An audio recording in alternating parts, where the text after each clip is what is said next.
All right, folks. Now let's talk about identifying and correcting errors in sport skills.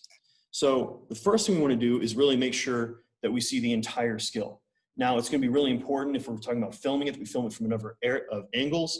We want to see the skill typically from the front, we want to see it from the side, and if potentially possible, see it from overhead so we can get an idea for like what's going wrong, right, and so on. We want to make sure that we're going to make, if we're videoing, that we're going to be safe and so is the athlete. We want to make sure they're not distracted. We're not going to say anything when we're filming. We're going to make sure that it's going to be at normal speed, normal equipment. That way, they're going to be showing correctly. Most people can make skills look good if they do them slowly, but some skills you can't do slowly because that's how you die, like the standing backflip. And we want them to be consistent. We're going to see consistency with high-level athletes, not so much with the lower-level athletes, and trying to get 3 different trials. So are they making the same consistent errors, or are they making a variety of errors? So we're going to look at other things such as our auditory, our results, and then how did they feel doing it. Some skills, they might feel comfortable when they're doing it, but they're actually doing them incorrectly. Some of them, they might feel uncomfortable if they're actually doing it correctly. Are they getting the results you're looking for? Because sometimes, you know what? They're doing it in a slightly unconventional manner, but they're getting the results you're looking for. And it's not putting them at risk for injury otherwise, so just let it ride.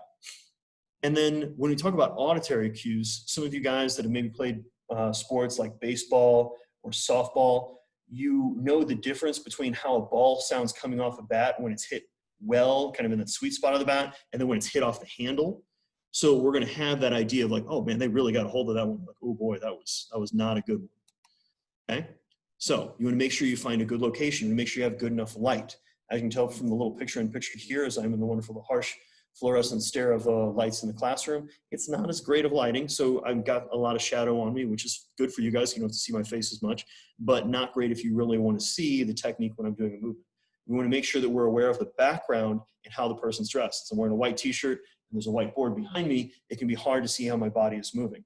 And same thing if you're wearing like a long sleeve black t-shirt and you're on a black background. You want to have a contrast so you can see what's going on, and you want the clothing to be tight enough so you can really see what's going on. If we're wearing a bunch of like really loose fitting sweats or clothes, it's going to be really difficult to see, like, are we timing everything correctly? Is the body moving how it's supposed to be?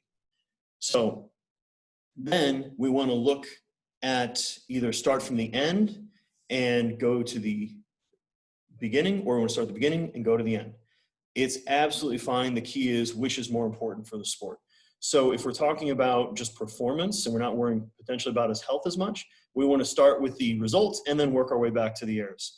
Now, if we're caring more about the long and slow development of the athlete, then we want to make sure we probably start with the beginning and then work our way through and figure out where are we finding the phase mistake that's leading to other problems down the road.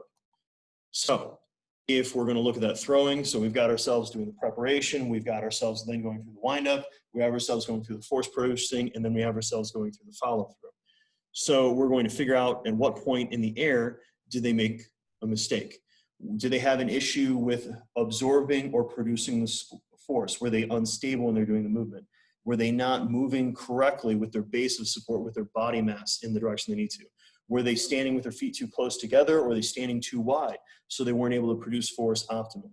Were they up high, or were they too far low, they weren't able to do it? And then was their center of gravity not where it needs to be?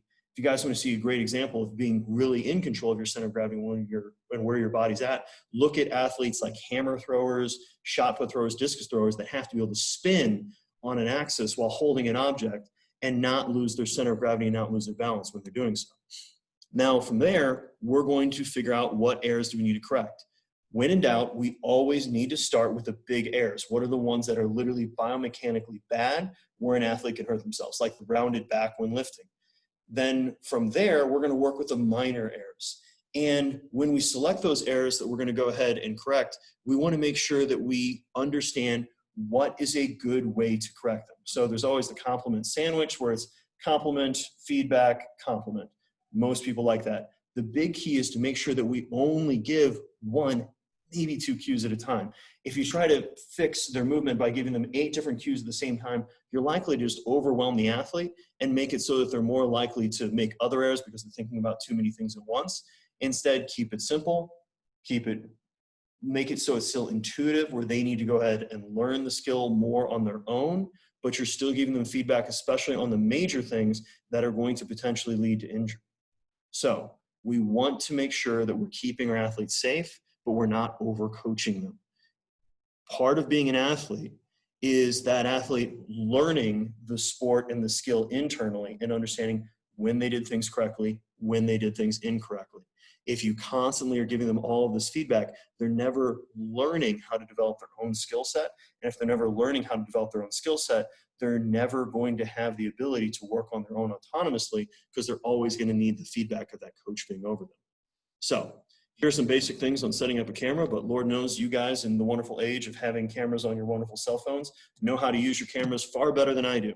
But make sure you keep this in mind, especially when you guys are going through your projects, that you are going to be getting all this information. We're doing this on a background. Another thing that's really important when we're doing these movements is with our background, having an idea of scale. Now, the nice thing about being on a cinder block background is each of these cinder blocks, if I remember correctly, is going to be it's a little over a foot wide. And same thing, I think it's going to be over 6 inches tall. If you know the height and the width, then you get an idea of how far different areas of the body are moving as they're going through and doing that motion. So you have that relative scale information. That's going to give you some good data, along with you can figure out the angles of the joints and how far they're going to be moving as they're doing each motion. So thanks for listening, guys. Have a great day.